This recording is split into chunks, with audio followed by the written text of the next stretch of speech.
Okay.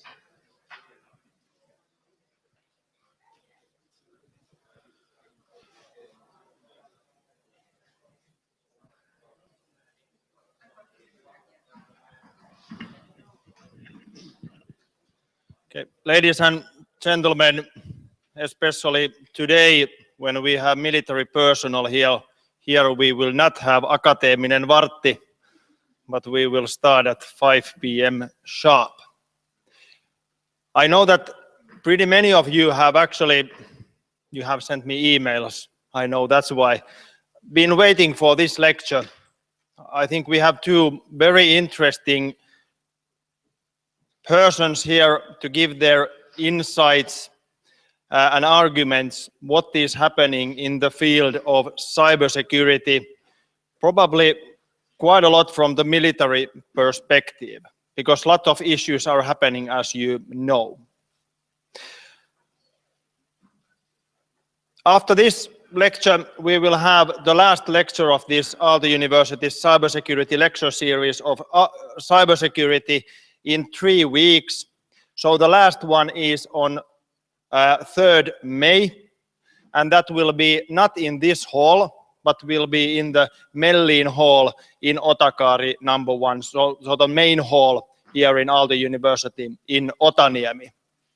And the next lecture, 3rd May, will be panel discussions with very interesting people about is Finland forerunner in cybersecurity now in 2016, as it was put in our cyber strategy a little bit over 3 years ago.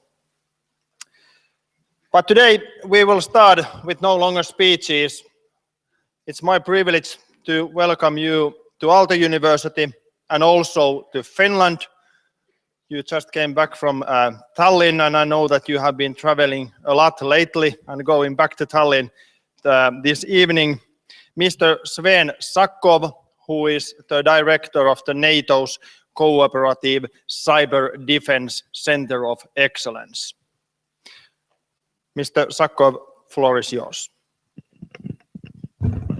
Well, Jarno, thank you very much, and good afternoon from me. It's intimidating to see so many of you, and of course intimidating to be in such a splendid academic setting in Aalto University. I have my own personal connection here. My uncle is a professor emeritus here, but I've never actually been in or to Aalto University before.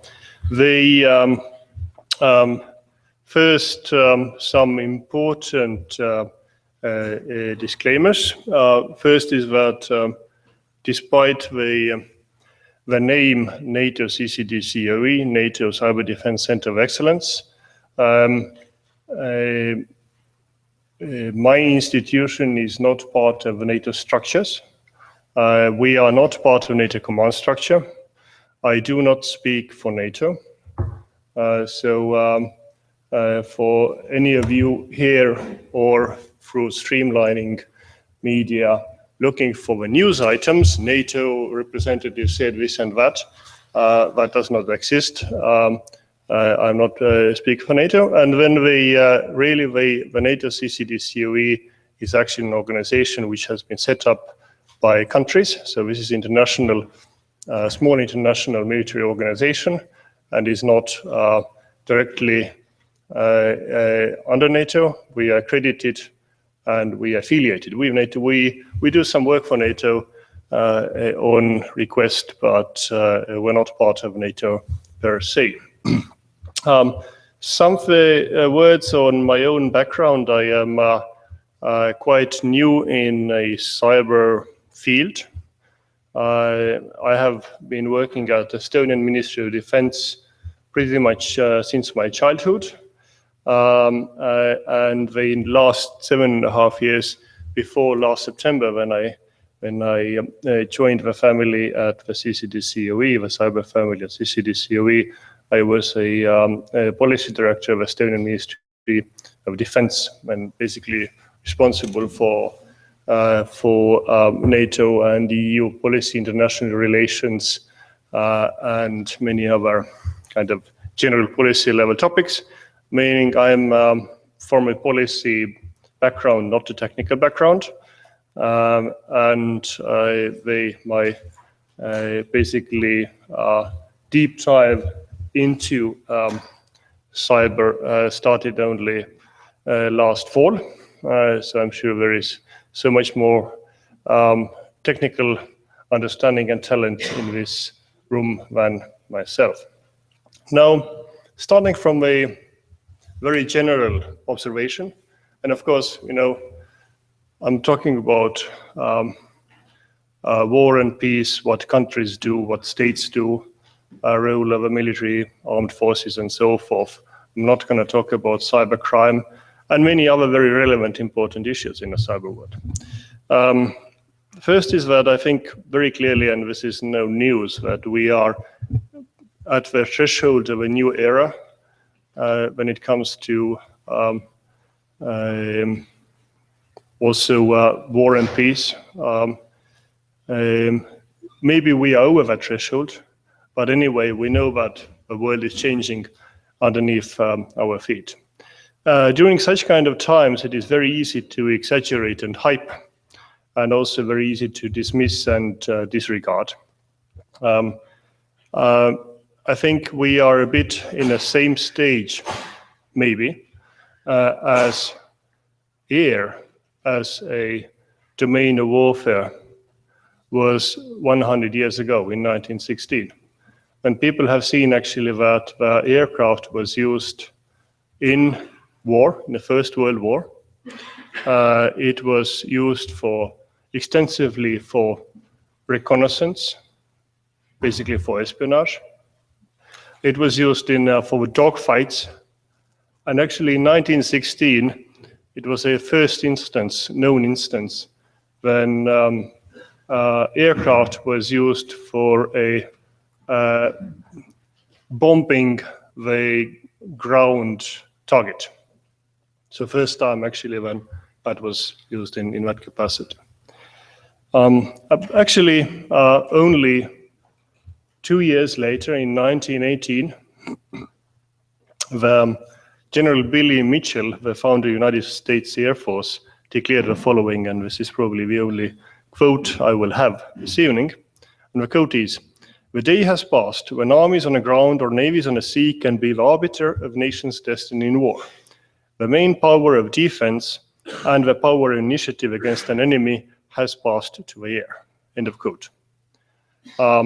So I think this is the exaggeration part, the hype part. Everything will change because of the air. Air power will change how war will be fought.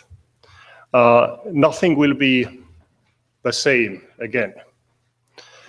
And really, if you look at the Second World War, already, 25 years later, the air as a domain of warfare was used for a strategic effect, going after the center of gravity of your opponent, bombing the capital, bombing the industrial heartland of our country. So really very far from small dogfights and the first bombs dropped over the trenches in 1916. So when I said that it's easy to exaggerate and hype and also easy to dismiss and disregard, I think we have had both of those in talk about the future of warfare and what does that mean when it comes to development of cyber and cyber capabilities. I think one example is exemplified by Richard Clarke with his famous book, The Cyber War, which came out, if I remember correctly, in 2012. And then the last year, 2015, Thomas Reid from King's College London wrote another well-known book called Cyber War Will Not Take Place. So I think it is safe to say that in looking at the, let's say, how the power will be applied in a new domain of warfare which had not existed before, we go through the, let's say, phase of revolution, denial, and integration. Revolution, I mean, everything will change. Nothing will remain the same. Strategic Air Command will do it. You can disband your land forces and navies because they are no need anymore, because everything belongs to air. We have heard that, we have seen that. And then, of course, the denial phase. The people who, or they can be, the phases can be at the same time. People who basically say, no, it's not going to change anything. Have you seen a cyber war? And this is basically what Thomas Reed is saying, that there have not been an incident where people have been killed or things blown up extensively, his argument, through cyber means. He defines war as basically people get killed and things blown up. And they, hence, it is unlikely that it will happen. I think there's some kind of a logical question here. Things which have not happened does not necessarily mean that they will not happen. But I think it's a kind of consistent, set of arguments what he has put forward. And the third phase after revolution, denial and integration, is integration, which basically is something what I would like to talk about when people, countries, defense forces realize that this is just another facet, another domain of warfare. It does change things, but it does not replace things. It does change how we fight, but it does not make something else obsolete. It does not mean that, the GI in the trenches or tank in the field is not necessary anymore.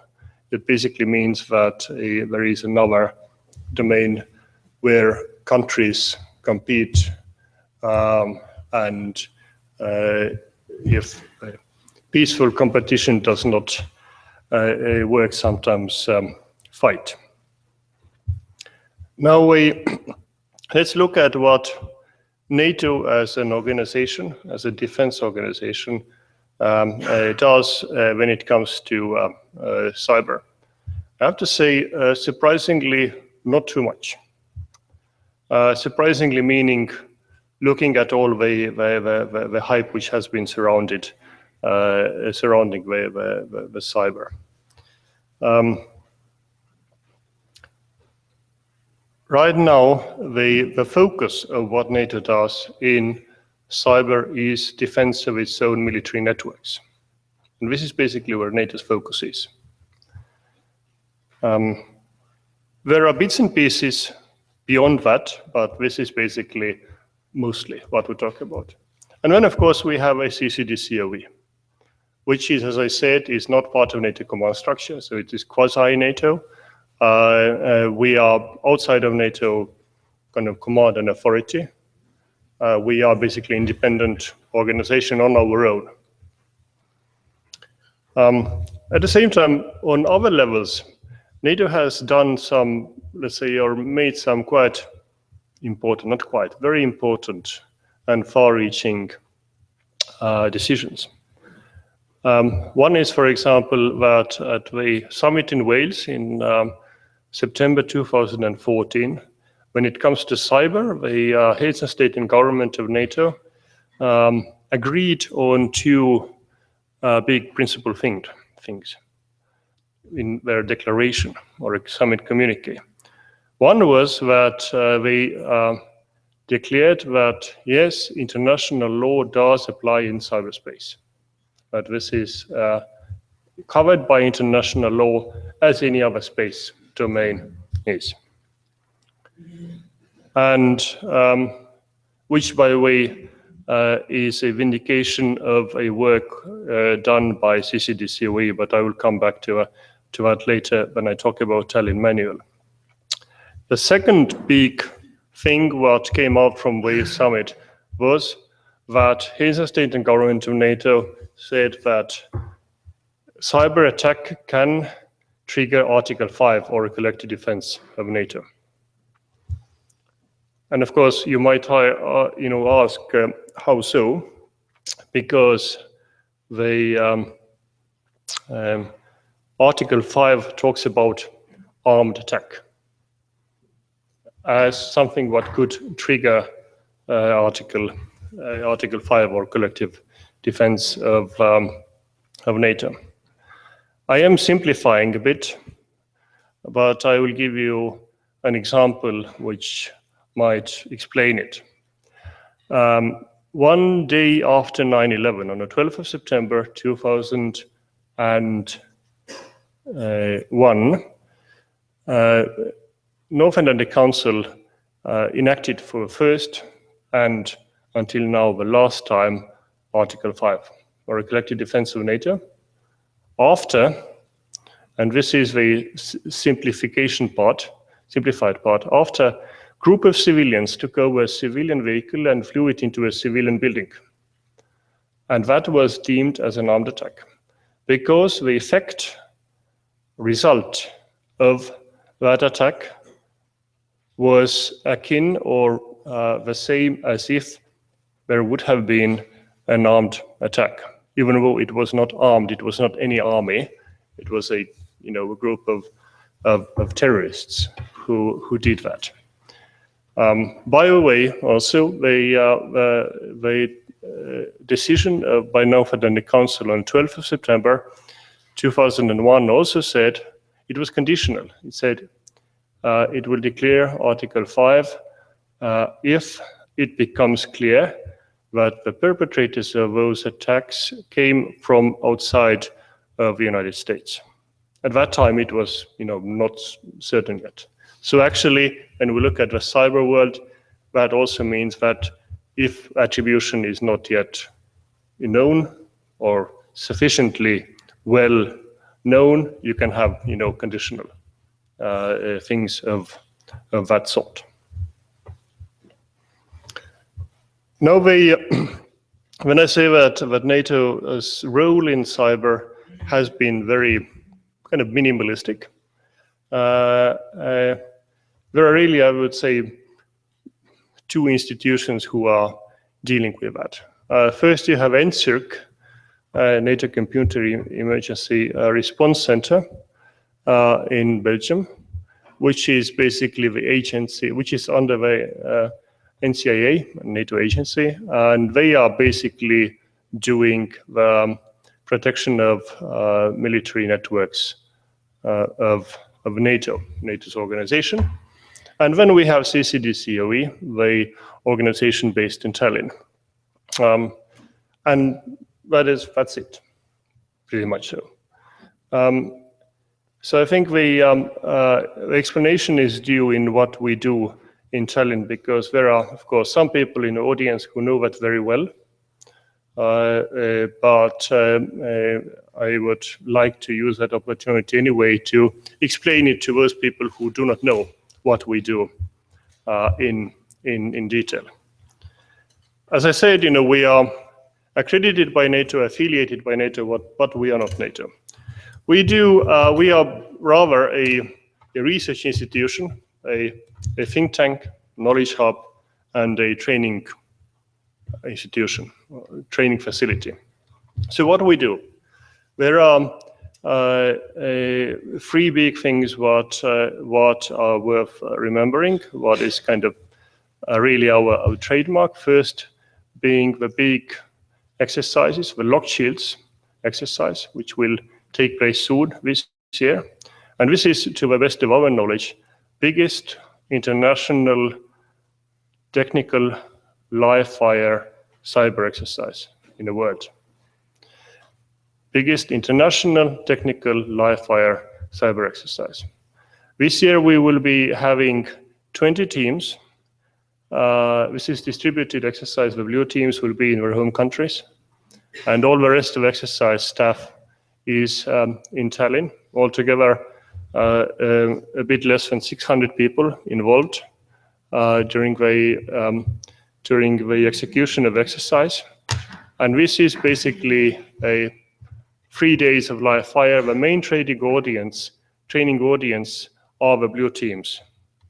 The blue teams are set up by the countries, so we do not tell what the country or from where it should find those people. It's usually it's a CERT or military circ or some other institution which will be then trained, or the blue team will be trained. We also have a legal play, and we have a strategy play, we have a media play, which are all on top of layers on top of a technical exercise, but actually essence is a technical exercise. A very extensive one, and this is running in the or at the infrastructure.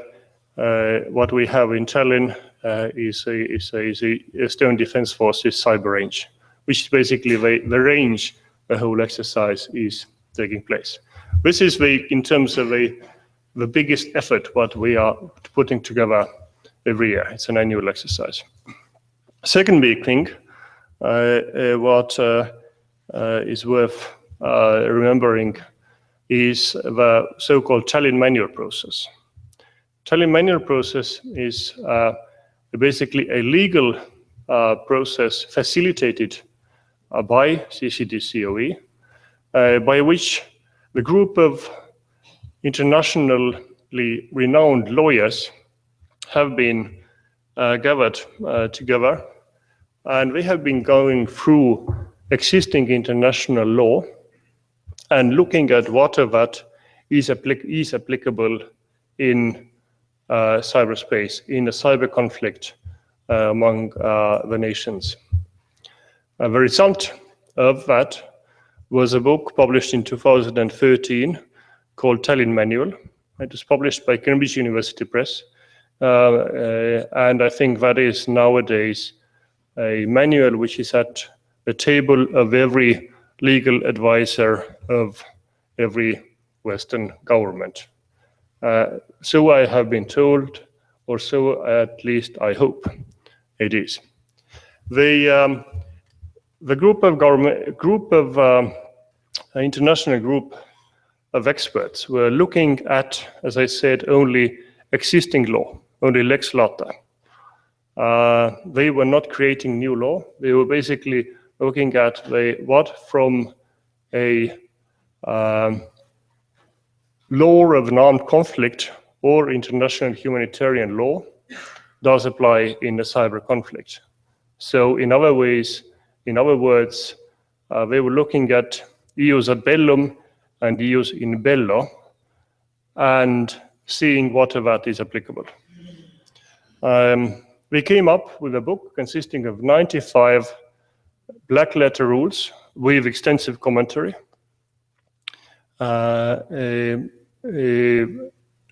going through basically, as I said, all the existing international law and basically finding what is applicable. Now, as I said, this has been about armed conflict. Right now, the group, actually expanded group, is working on the new book, what will be titled Tallinn Manual 2.0, and that will be looking at what could be called in English as internationally wrongful acts, meaning if states or state actors do, let's say, are perpetrating acts which would not amount to a use of force, as described by the Tallinn Manual, then we'll be looking at a wide range of different incidents that had occurred. Let's take an example of a Sony hack, for example, would fall into that category. This book, which is Tallinn Manual 2.0, which also will be consisting of a revised Tallinn Manual, so combined into one big book with, I do not know, maybe close to 200 black letter rules, will be published sometime in the end of this year. So stay tuned. I think that will be a big event. And of course, go online and buy from Cambridge University Press the talent manual as it is right now. The third big process which we are doing, which is an annual one, is of course on a big annual conference called CyCon, which is taking place in Tallinn in usually the first days of June, this year from 1st to 3rd of June. And this is an academic conference, big conference, close to 600 participants.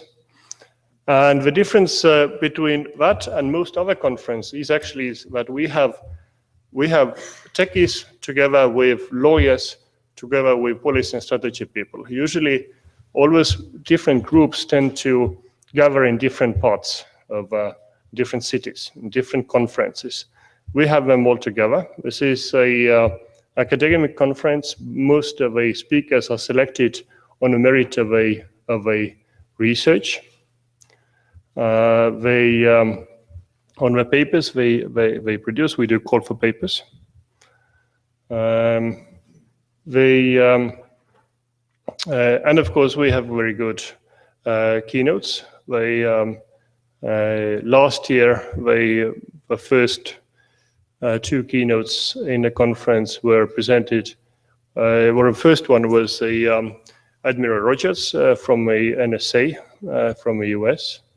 We will have many this year, including the above-mentioned Thomas Reid, also President Ilves of Estonia, and many others. This autumn, this October, we will be doing, in cooperation with a West Point Cyber Institute, will be doing the CyCon US, where the call for papers will be going out pretty much tomorrow.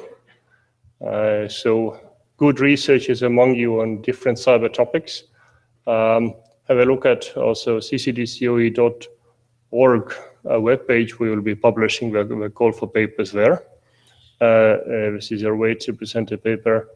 And then get invited to a conference in Washington, DC. So this is a kind of a third big thing. Other than that, CCDCOE is supporting NATO as NATO requests, including through many NATO exercises, when we basically support the cyber part of that. We are a major training provider, especially when it comes to technical training in NATO. We have a range of technical training courses, usually 1 week long, for our nations. So we are not for the general public, but we cater for the students sent by our sponsoring nations and contributing participants, meaning the nations who have contributed finances and personnel to CCDCOE. I should have said that before. We have right now 18 countries participating, and by the end of this year there should be 20. So this is a large organization. So right now, if you can imagine, I have 18 bosses. So the steering committee is 18. If you can imagine your life having 18 bosses, I did not before. Now I do. And the last big thing what we are doing is research, either technical, legal, or anything else. So this is basically what we do at CCDCOE. I said that because for you to understand that this is pretty much what NATO has been doing. Now, I come to what I think, and this is my personal opinion as a person, what NATO should be doing in the future is, and also looking at the upcoming NATO summit in Warsaw, is that I think NATO should face the the fact that the world has changed and get serious also when it comes to cyber, and declare that cyber has matured into a operational domain or domain of warfare, where NATO needs to be a relevant actor. Because I think if NATO does not take the next steps in that, then adversaries will or have done so. And of course, also many NATO nations have taken those steps, recognizing cyber as an operational domain or domain of warfare, and putting things together what are necessary for that, including many countries have set up cyber commands and so forth, have had a let's say rewritten conceptual basis of basically their armed forces and so forth, in order to allow for that change to take place. So, of course, if an organization like NATO does that, that will have implications for its force planning, operational planning, advanced planning, crisis management system, exercises, training, etc., and etc. Of course, this list is not conclusive. They, in other words, or to put it otherwise, that will have implications on doctrine, how we fight, on organization, what organization we need for that, on training, including exercises, on material, on leadership and education, on personnel, and on facilities.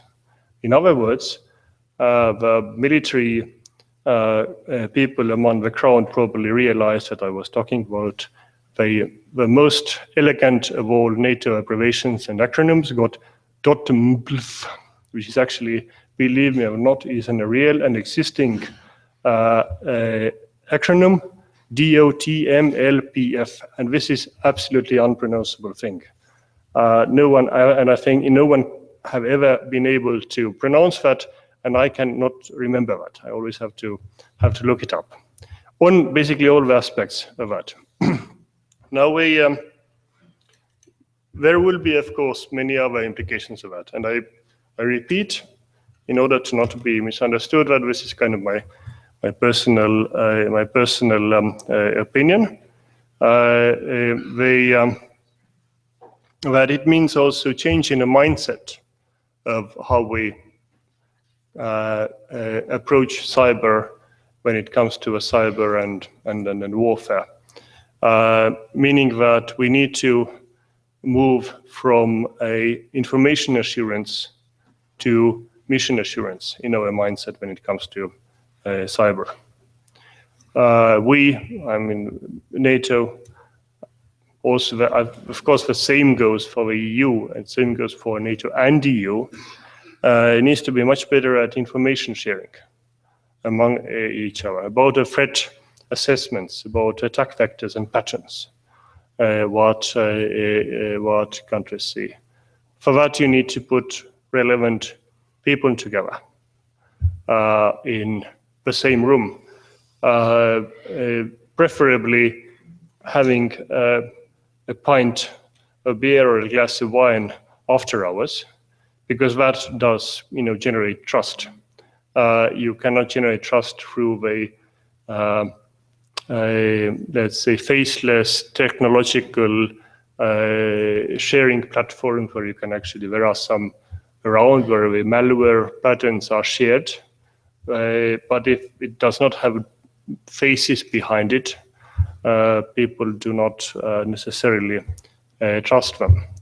It means, of course, also that when it comes to a crisis management, I think there should be crisis management exercises at national and at international, meaning NATO and or EU level, conducted on let's say, the cyber conflict scenarios.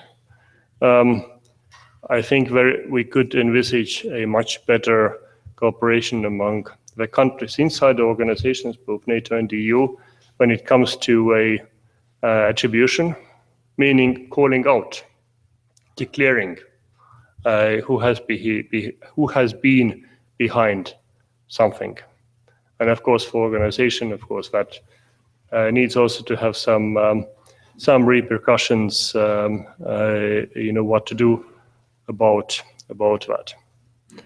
There is one paper which, if you are interested in conceptually what is a domain of warfare, what I would recommend you to read, you can find that on ccdcoe.org webpage, and it's the title of the paper is "The Information Sphere Domain," written by Patrick Allen and Dennis Gilbert, and that was written actually for CCDCOE for CyCon in 2009 already, so long time ago. And those authors are basically looking at conceptually what does constitute a domain of warfare. And there are 6 points, which I'm just going to read. So basically point 1, according to Allen and Gilbert, unique capabilities are required to operate in a domain. And of course, you can all think of whether that does apply to a cyber. I think they do. Unique capabilities are required to operate in that domain. Second, domain is not fully encompassed by any other single domain. Third, a shared presence of friendly and opposing capabilities is possible. Fourth, control can be exerted. Fifth, this domain provides opportunities for synergy. And sixth, it provides asymmetric opportunities. So I think, already looking at at the first glance, it does look very clearly that cyber does constitute a domain, as do land, air, sea, and space. So that would be the fifth domain of warfare.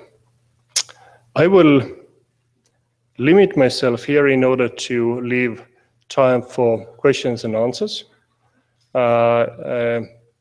And of course, we have another speaker at store after my speak. Thank you very much.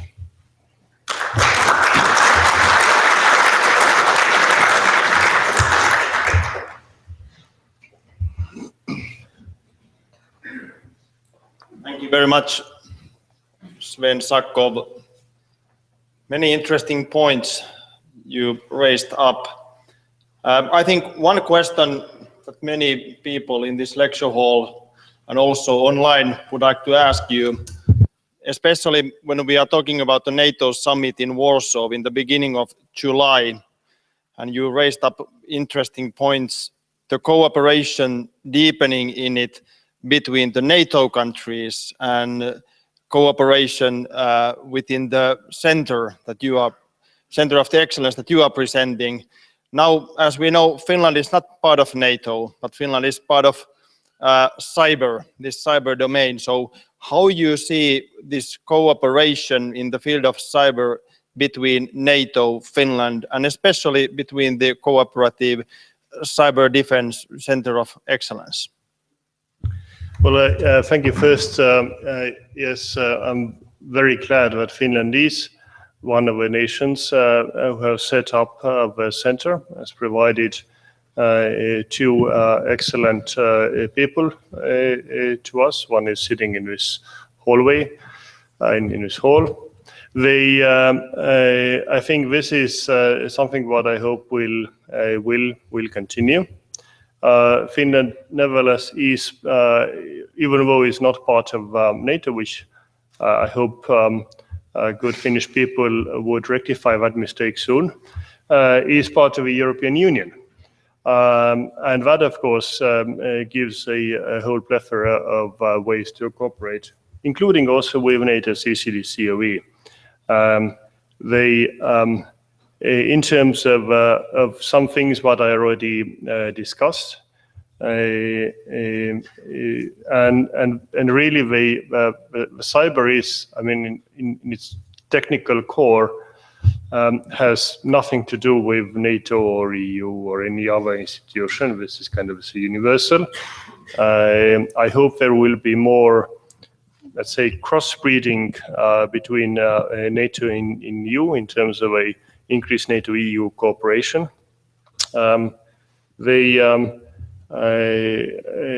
Because, you know, essentially, regardless of being NATO or EU or member of both organizations, everyone needs a place to research, to exercise, to do research, to train, and that is not really institution specific. There are, of course, some training parts at the operational level which are specific to a organization, but I think most of that is not.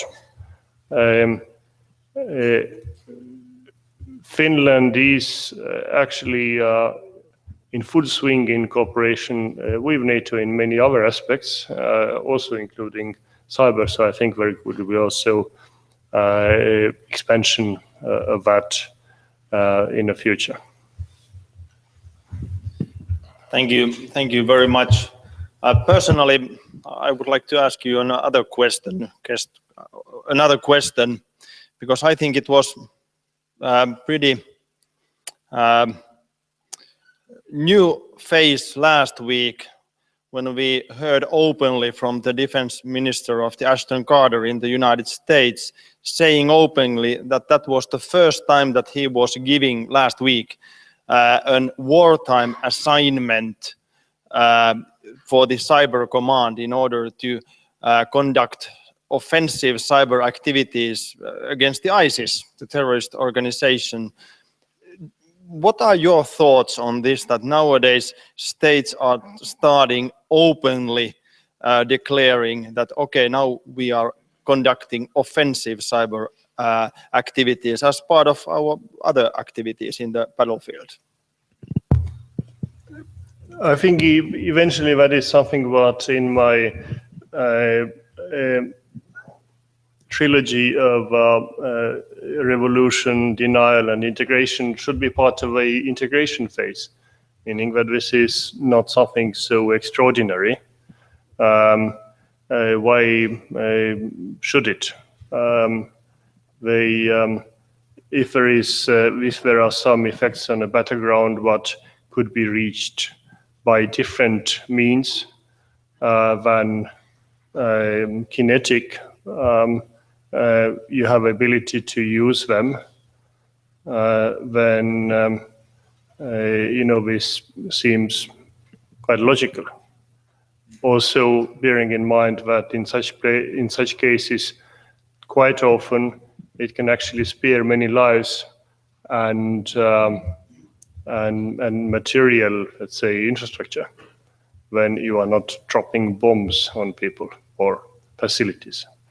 So I think this is can be also looked from different angles.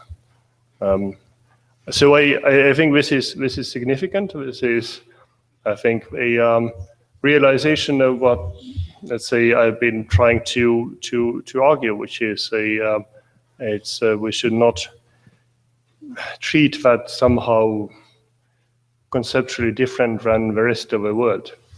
You know, when the best experts in a legal field, in the international legal theme, have concluded through the telling-manual process that they see that the law applies also in a cyberspace, international law.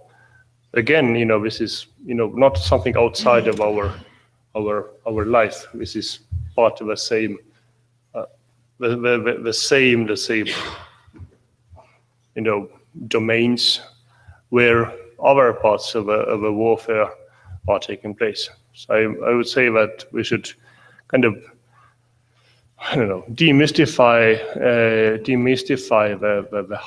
and de-hype it in a way. This is nothing, extraordinary, in my opinion. Thank you very much. So, questions to Mr. Sakkov?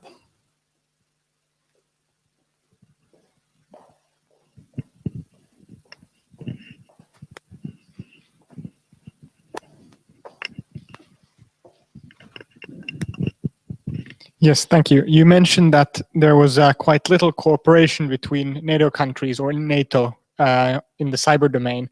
Do you think that that's in a large part due to the US and the UK in particular being unwilling to share their capabilities with other countries? I think there are a number of different feasible explanations for that.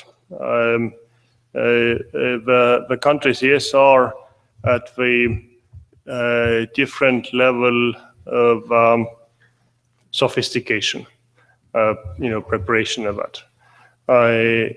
So it also means that there are some NATO nations or some EU nations which are, maybe 10 or more years ahead. I don't want to put the exact year. It's very hard to measure that.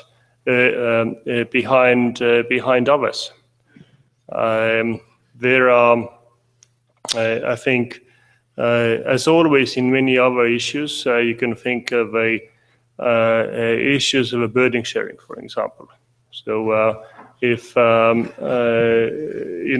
that is equitable in NATO, this has always been, and by the way, pretty much since the inception of NATO, one of the big debates in NATO, whether countries do pull the sledge with the same force, and whether some are not actually sitting on a sledge as a free riders. And of course, there are always talks about that, and there will be. But I think that is, conceivably one of the reasons what you outlined, which is kind of a uneven distribution of knowledge and capability in that field. Also,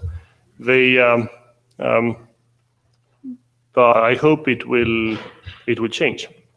I'm trying at least to advocate for that.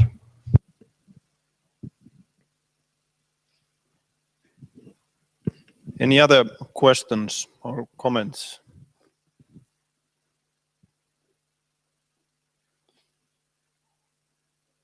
Okay, I will ask you one more question, because usually when we talk about cybersecurity, it's about the threats. It's a very negative issue. But as you mentioned, nowadays already, this digital domain is one domain, natural domain of the warfare. And of course, you need technology, resources, organizations. But at the end of the day, the most important cyber weapon in a way is the skilled individual, talented individual. And as we know in Estonia and in Finland, likewise, we have these excellent hackers. Do you think that from the military point of view, cyber domain can be even some kind of equalizer to Finland and Estonia, that we may be even able to develop some capabilities and activities that probably not even the great powers can do it, because we have these skilled individuals? So in other ways, what you are putting forward is that there is a bigger asymmetry in the acquisition of capabilities in that field than in others.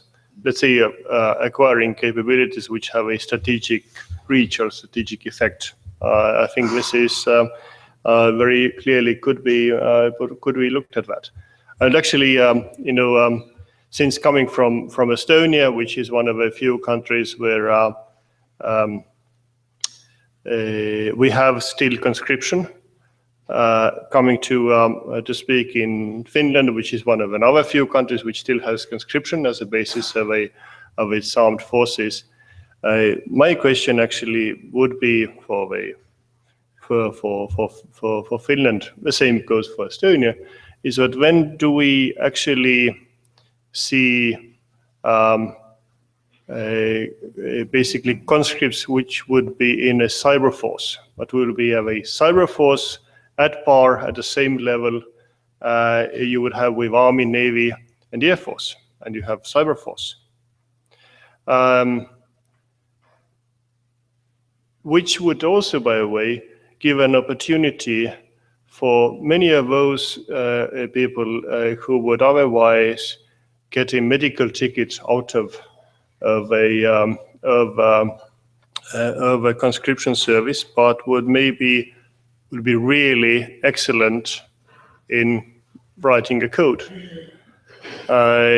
It would be a opportunity for countries of drawing into their armed forces a talent what otherwise would be probably outside of reach for those countries who do not have conscription. And I think when it comes to up to a nation on how it is using the talent it is acquiring, for a defense of its own, a country through a conscription. So there are many brilliant techies who would be really lousy machine gunners. And I hope that our armed forces will be safe enough in the future to use them not as machine gunners. They would,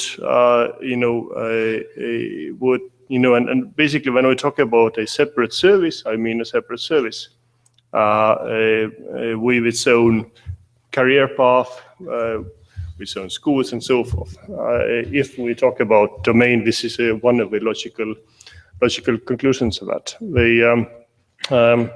And I think this is truly something where a field where smaller nations can have a out of proportion impact, because it does depend more on talent than many other spheres of life. Thank you very much, Sven Sakkov, for your speech and answers. Thank you.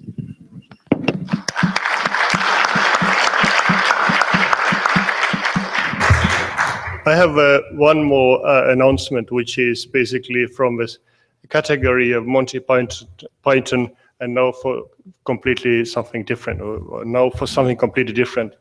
And the difference is that the next speaker, who is coming after me, is having a birthday today. And in order to celebrate that, I brought him a token of a Estonian-Finnish cooperation, which is in a liquid form, is called Pöörjö, which means a solstice night. Mikko, happy birthday.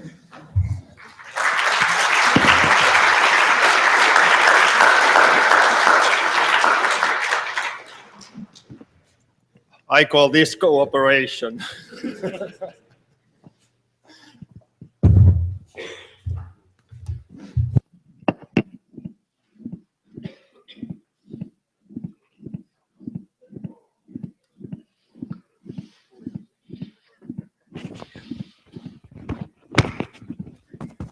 Yksi, kaksi.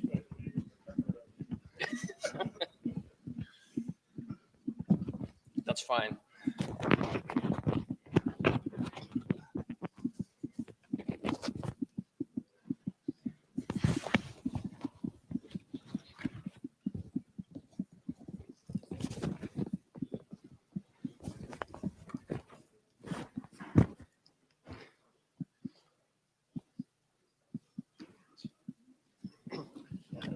Okay, good afternoon also from my side. And I'd like to start by thanking Jarno for inviting me here and giving this inspiring subject for me. And I'm really excited to talk about it. I'll provide you with a short overview of what we are doing in cyber, and try to be as concrete as possible.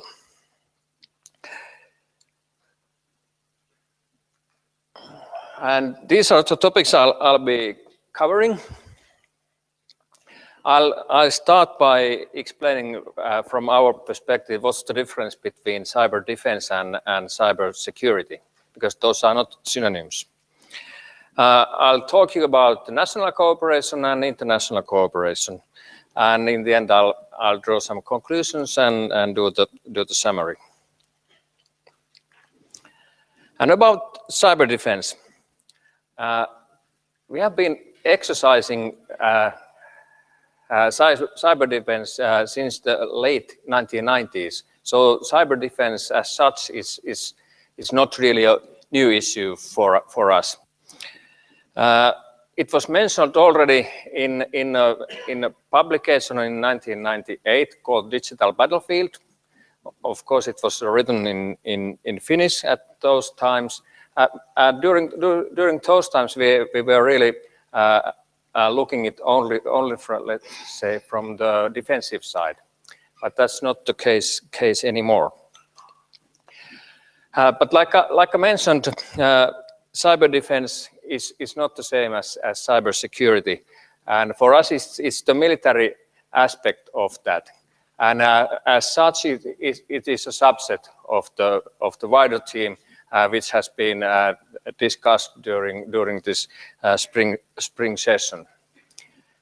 We see that cyber as an environment or dimension is comparable for the traditional ones, like for the Finns, they are the air, ground, and maritime or navy.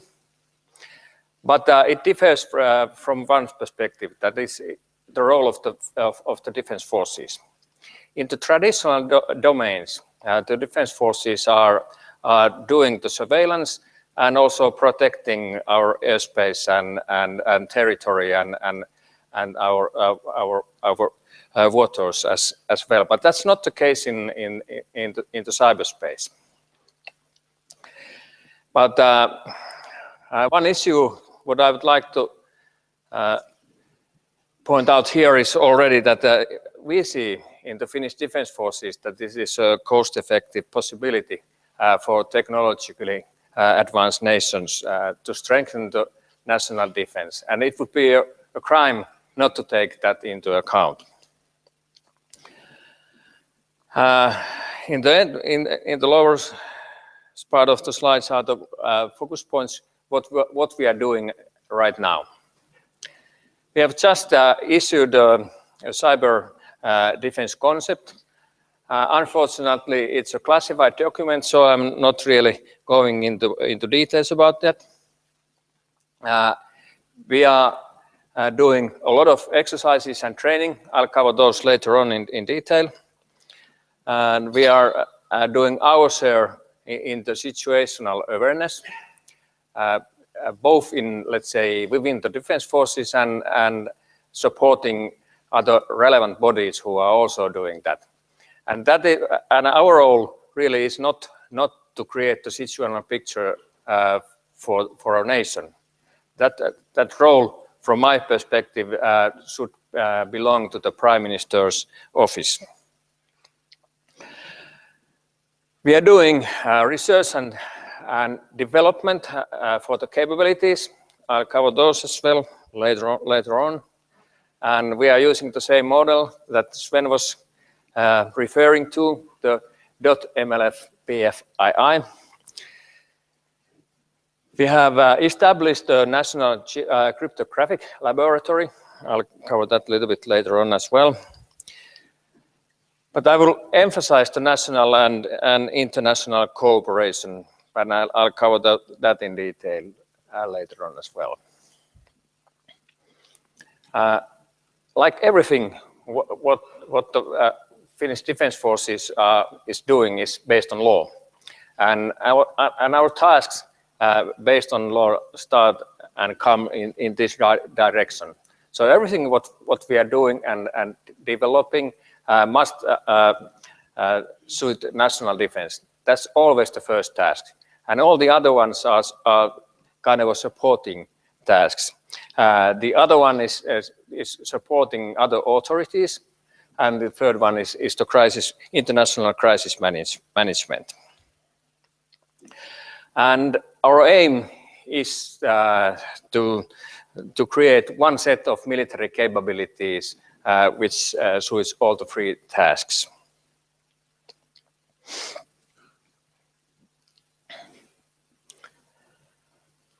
The cube here is taken from one of our field manuals, and that field manual is dealing with information operations, but it suits this purpose as well.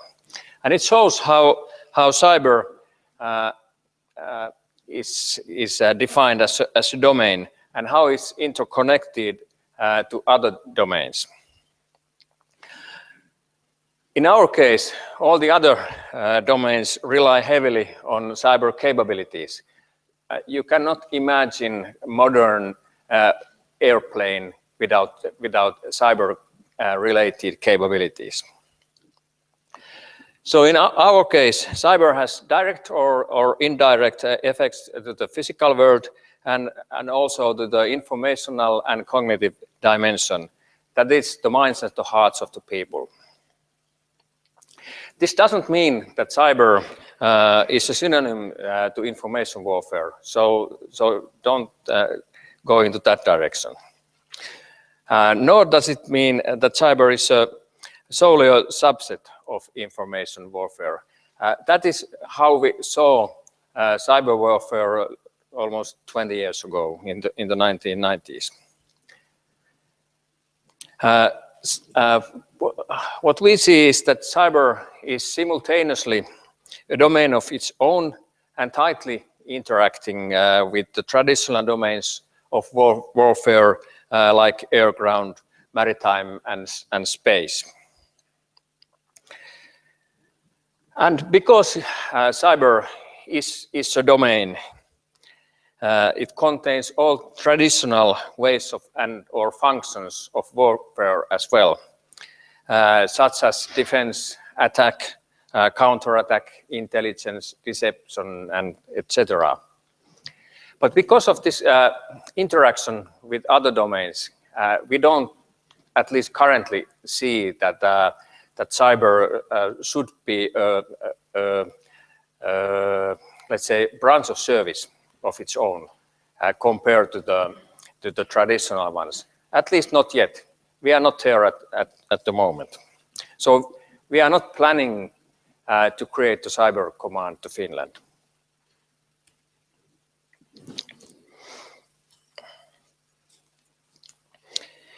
Few words about our national cybersecurity, because what we are doing and have been implementing is based on the government approved paper, which was approved in January 2013.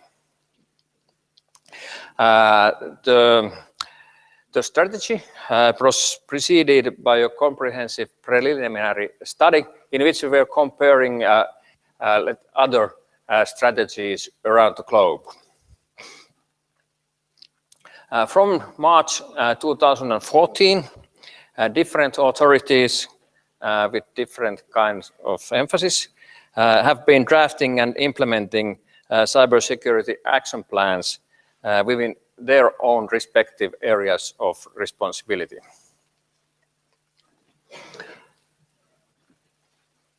The national cyber strategy is based on comprehensive approach.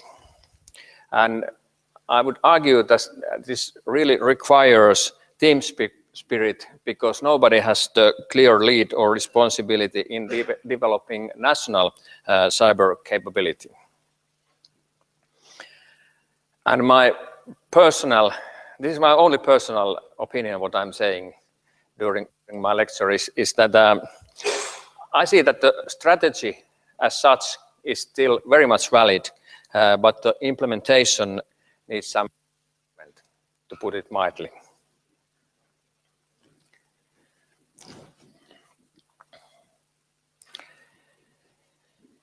And few words about threat scenario.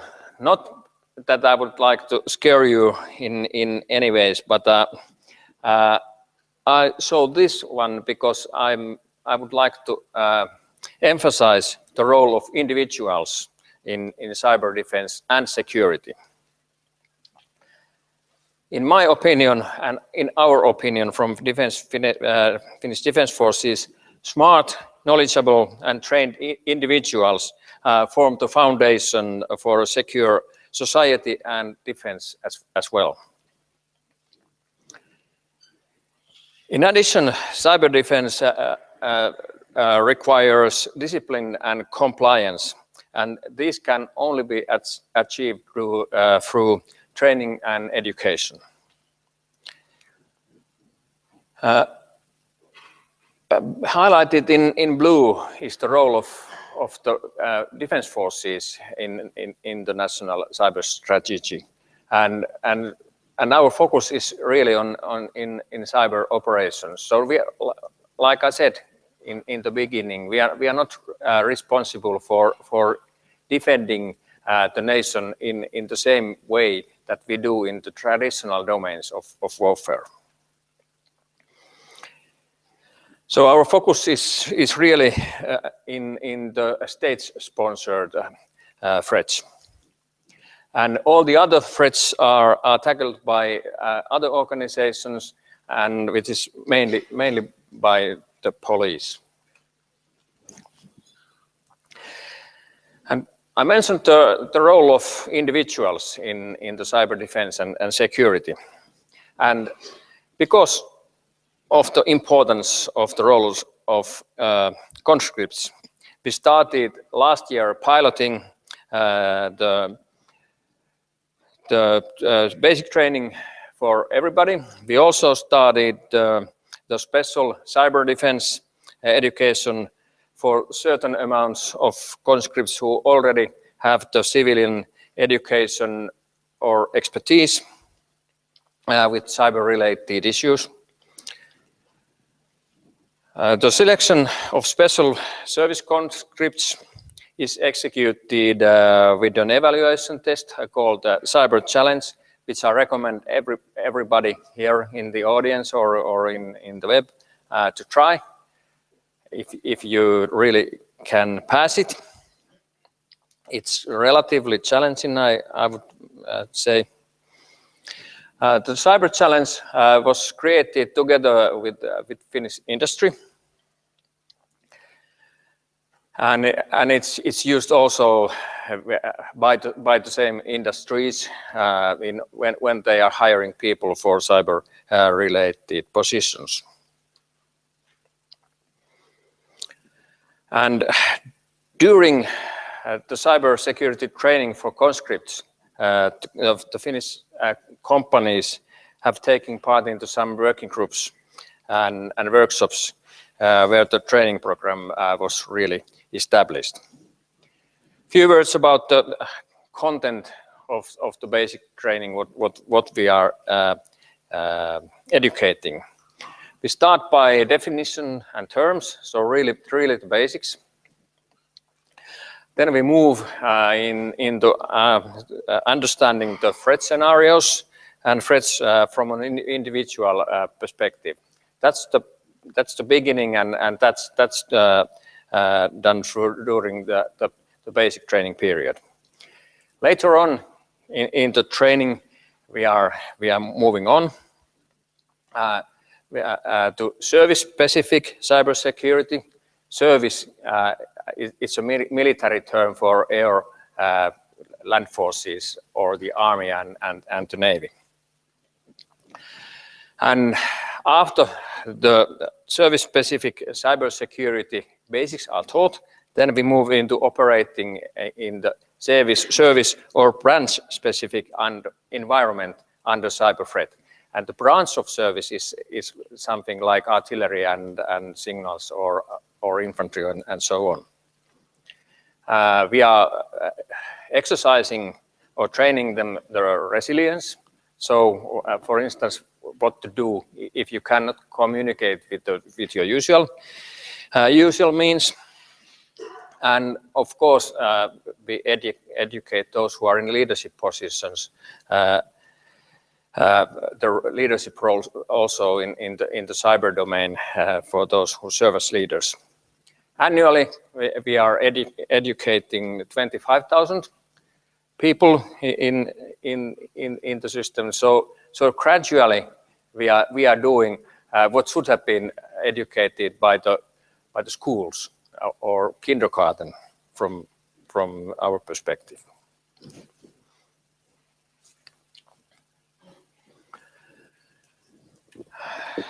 Few words about advanced training or training for the reserves. We have started again to run the military refresher training and exercises last year, and we do that also for the cyber troops, for carefully selected individuals. The training includes both defensive and offensive actions, because we see that in order to defend yourself, you need to be able to attack as well. The National Defense Training Association, or NPK, organize their own courses, which are open to everybody. But the courses are quite popular and typically overcrowded. Last year, they educated somewhere around 200 attendees in the cyber-specific courses. I've mentioned the exercises already before, and the picture shows how a cyber-related exercise is conducted. We have conducted 3 national cyber exercises. The first one was conducted in 2013. We are conducting one this year as well.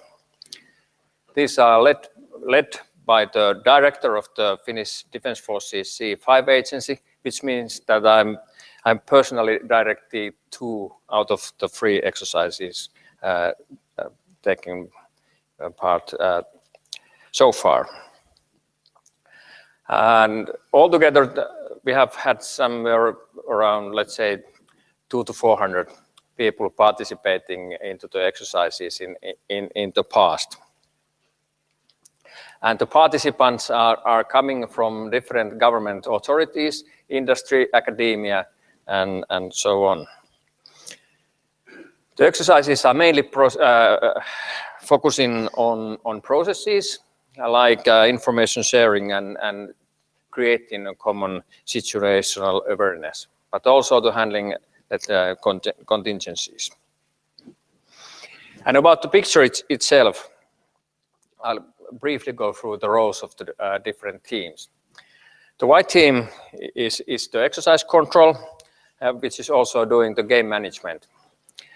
And they run the scenario in the exercise.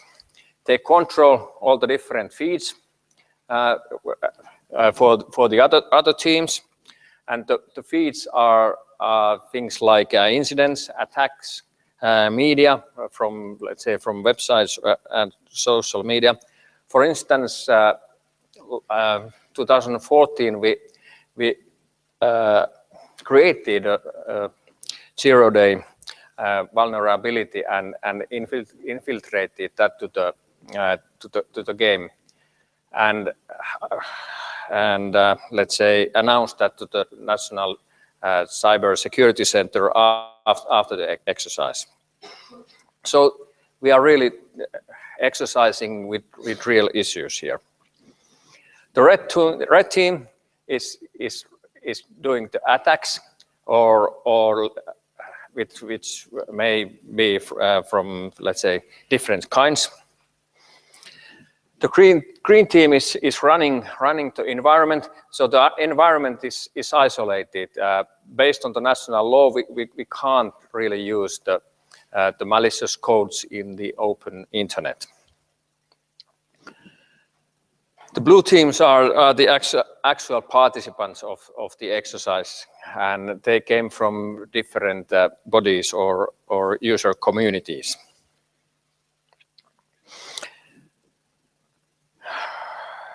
And every day, after the day and after the game was stopped, the teams got a daily feedback in hot WhatsApp sessions.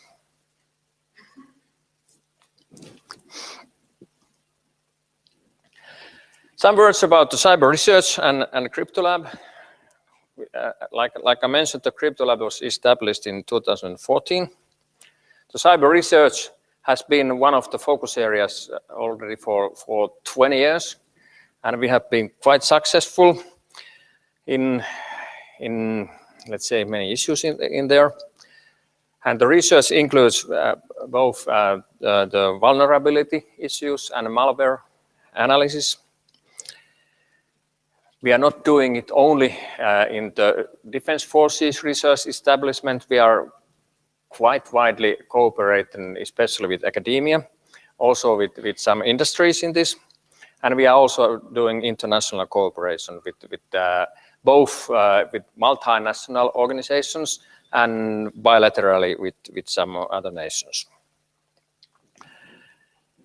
The cryptographical situation from national perspective is not that good at the moment, really.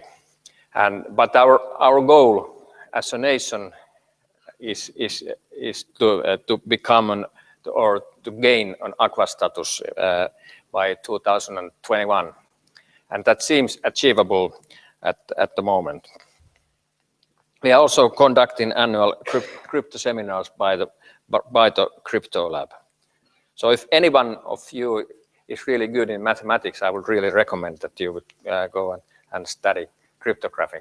Yeah, you would definitely have a job in the future.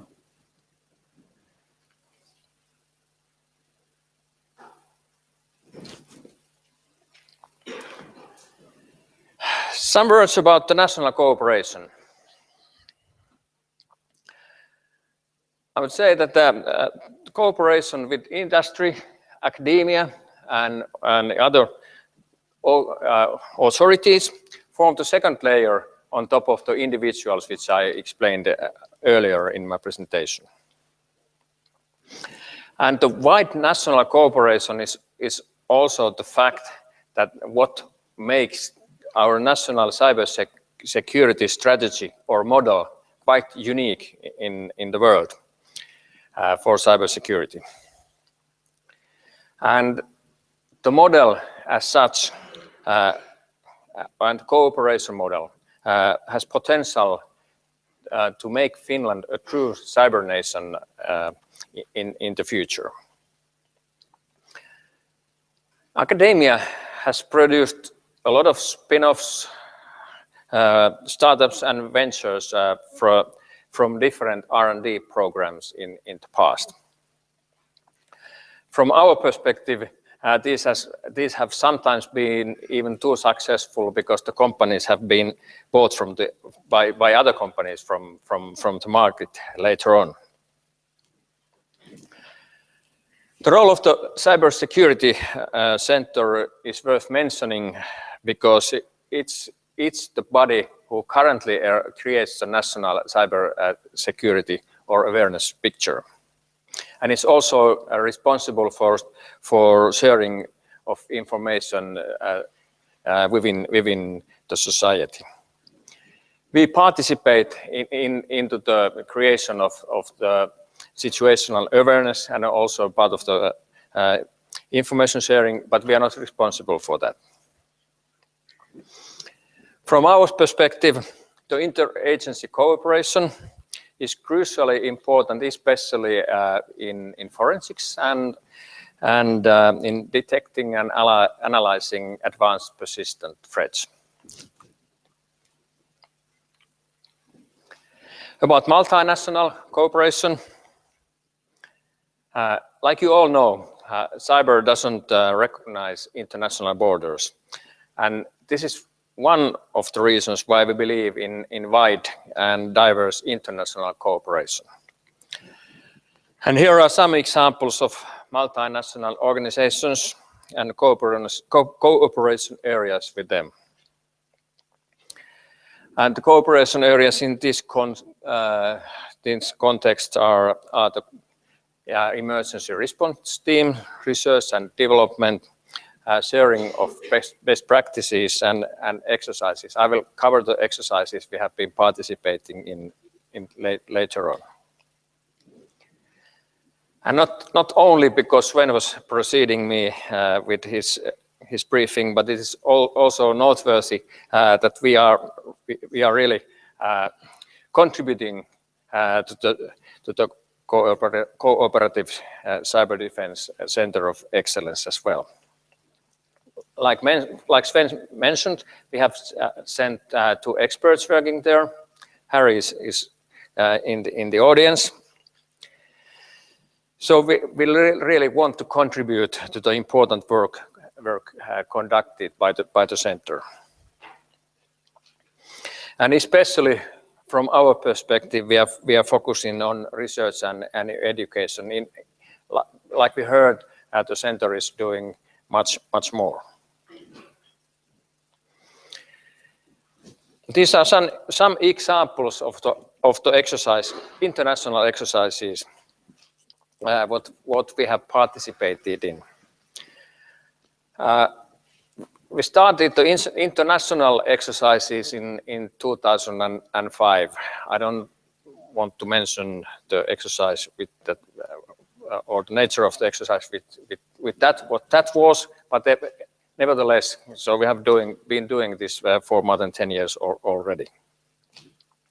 Our know-how has been widely appreciated, and that's why we have been invited and are invited to more exercises that we have resources to participate in.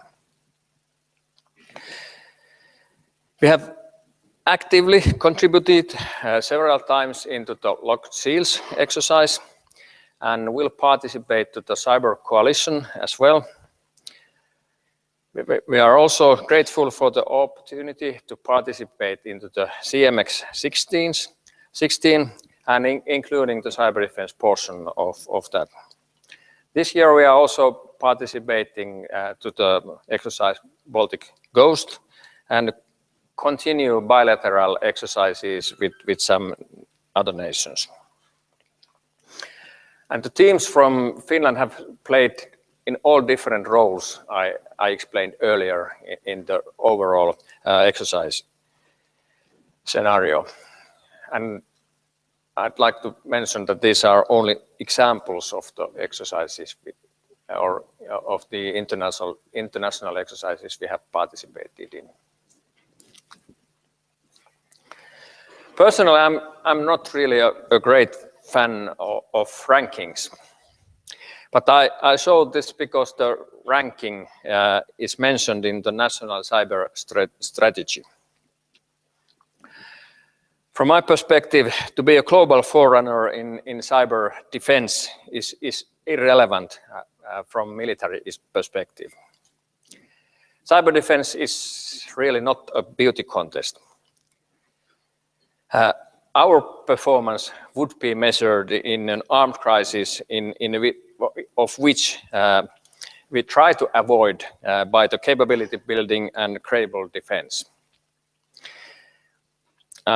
I will only say that cyber is for a technology advanced and trained nation really a big opportunity. In addition to multinational cooperation I covered earlier, we cooperate bilaterally with other advanced cyber nations as well. Unfortunately, I cannot go into details about these. Like all delicate issues, fruitful bilateral cooperation is based on trust, and I really can't compromise that by going or explaining that more widely.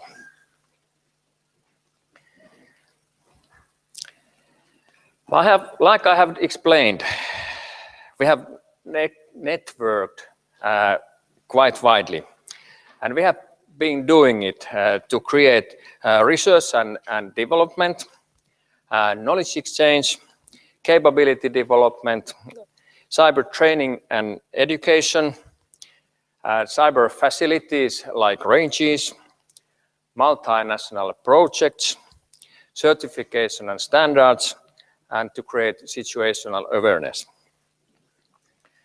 To sum up, I would like to argue that we have built our spiderweb with patience, and that has been very fruitful and rewarding. For us, cyber defense has always been and will be a team sport.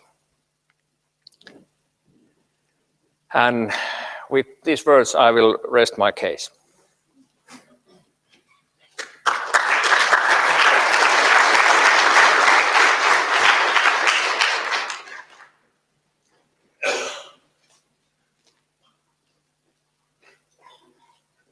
Thank you very much, sir.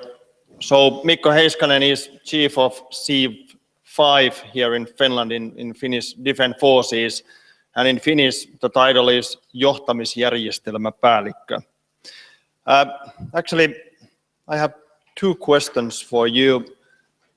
First of all, you mentioned very well that cybersecurity, from the military point of view, is a big opportunity for Finland and our defense forces.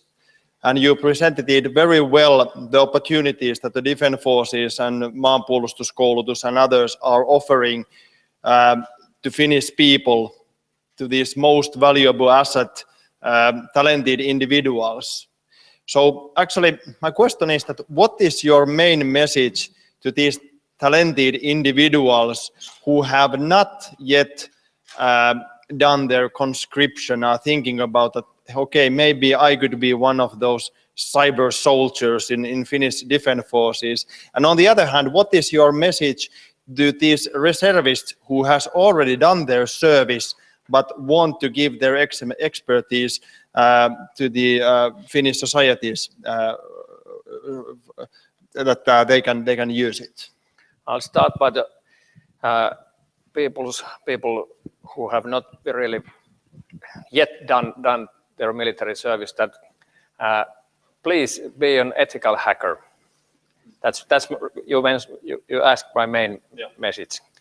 That's my main message. And for those who have already done their service, there are a lot of opportunities, and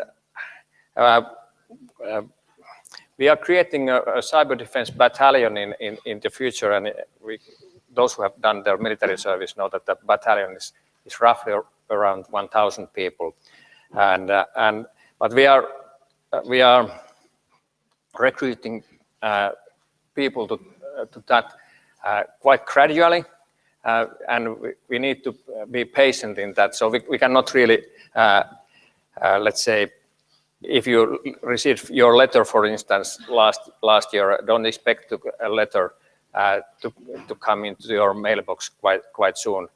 So because I mentioned the trust issue also earlier.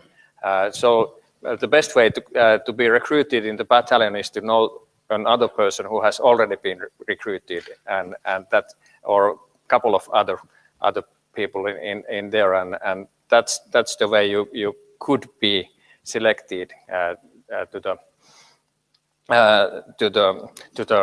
the crowd or to the battalion, and also in the same case you need to have your, let's say, background in good condition. So we are not really hiring criminals. Very good. My second question is that, as we very well know, and you presented it very well also, that the biggest strength what we have in Finland is the cooperation, which really works. I can say that, and I know that you agree with me, between the universities, government, defense forces, different private sector companies and everything. And we call this comprehensive security approach. But is there something that we can do in this cooperation inside Finland even better that we are doing nowadays?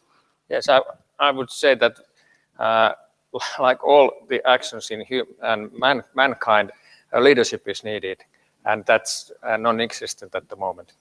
You mean in Finland's cybersecurity? Yes, and I'm not saying that we should create a hierarchical organization or concentrate the resources to one single government authority or something like that. But we should have a small body somewhere, and my suggestion would be the Prime Minister's office.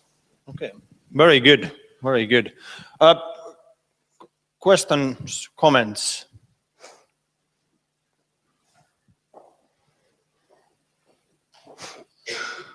I will start. I knew that you will be the first one.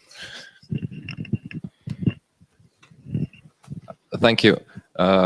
Sir, regarding your last comment that we need some kind of a leadership body or organization, and you said it would be the minister's office. Could you elaborate a bit more about your choice? What are the reasons behind your choice? You mean the Prime Minister's office? That's what I heard regarding what should be the. Yeah. The Prime Minister's office. That's the.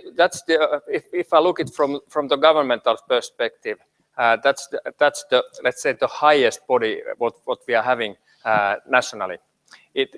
Let's say if it would if the body or responsibility would be given to one of the so-called sector ministries, regardless of which we are talking about, I would say that it wouldn't be a success, and because the budgets are, the Finnish budgeting system is quite rigid. So if for instance if that would be given to the Ministry of Defense, they really can't give orders to the Ministry of Interior, for instance, or Ministry for Foreign Affairs, and that's why I mentioned the Prime Minister's office, and there are some elements there already, and so it would be quite easy to put it in there.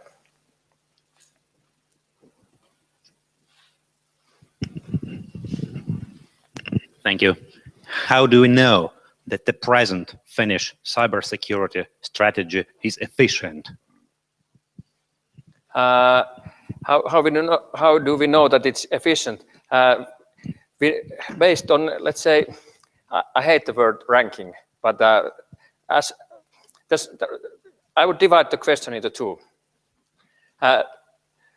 Honestly, as far as we don't have the cyber intelligence in place, we don't have 100% certainty what's happening in our cyberspace. But simultaneously, when we are looking into international research, what's happening in our networks and what's happening in our industry or business, we see that we don't see that many business losses, and that's why I would say that that if we are a global foreigner or not, I wouldn't say that, but we are doing quite well. We are still doing quite well.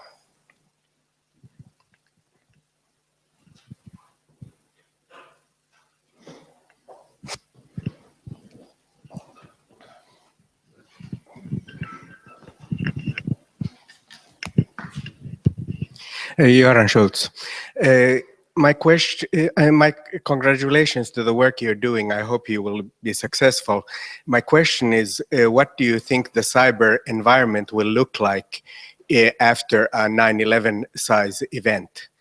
I'm referring to the sort of weakness of the basic internet, that is the BGP protocol that connects the different subsystems together. Some people in the room might know about root flap, which happens when a major configuration change takes place and all servers in the world for the next half hour are busily occupied trying to decide how to reach each other. And as an example, of course, some years ago when the Pakistani government got offended by some YouTube clip and decided to censor this one and announced that YouTube is easiest reached through Pakistan with known consequences. Took about a day to get the Pakistan back on the international net. So my question is, what is the real environment that we are preparing for? 20 years ago, I suggested that for SCADA systems and the like, a sort of safe infrastructure that would be isolated from the general internet would be the solution. It wasn't taken seriously at that time. What do you think today? From military perspective, we have always had and will have at least the most crucial functions in our intranet. So a separate network from the internet. Personally, my first answer is resilience. But so to have a, let's say, like all the military, if you can't use your usual way, try another one, or the third one, or fourth one, and finally you take a motorbike and do your stuff. But it's a tough question, and if I look it from my previous position, in which I was responsible for operating the systems for the Finnish Defence Forces, in many cases I was surprised how, because of the, let's say, messy configuration of the networks, how these can work even without a cyber attack. And my answer to you is that then if we would encounter the digital Pearl Harbor day, then we should rebuild the networks, and it would take time. So that's why we need to have the resilience in place. I don't see another alternative for that. Yeah, so CNN has shown a video clip of a hacked sniper rifle that the virus is able to make the sniper rifle miss. Is there any threat to tank guns or anti-tank missiles having a similar problem with viruses? I mentioned the interconnection of cyber in the different traditional domains of warfare, and that is why we have been conducting cyber security inspections in all the services. So my answer to you is that all electronic devices are suspectable for vulnerabilities, and they need to be checked. And that is why we have implemented the secure sourcing policy especially for critical components, but we are inspecting other systems as well. Of course, because there are a lot of those, it takes a lot of time as well. So it applies also to anti-tank missiles.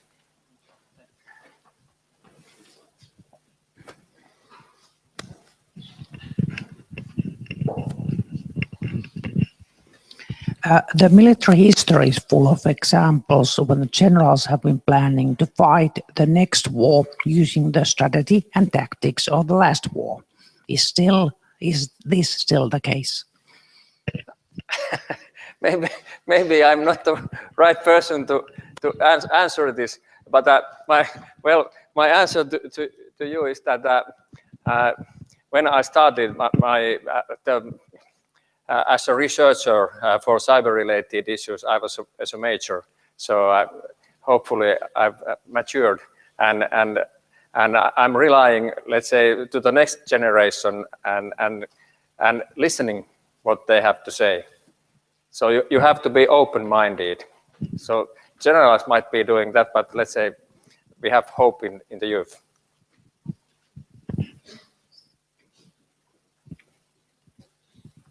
Okay, my actually last question to you, Mikko, is that there are many very skillful Aalto students in this lecture hall at the moment, and they are thinking about their future. Could their cyber future be in the Finnish Defence Forces? Yes, of course. Welcome. There you sound. Now you know. Okay, thank you very much, Mikko Heiskanen. Thank you.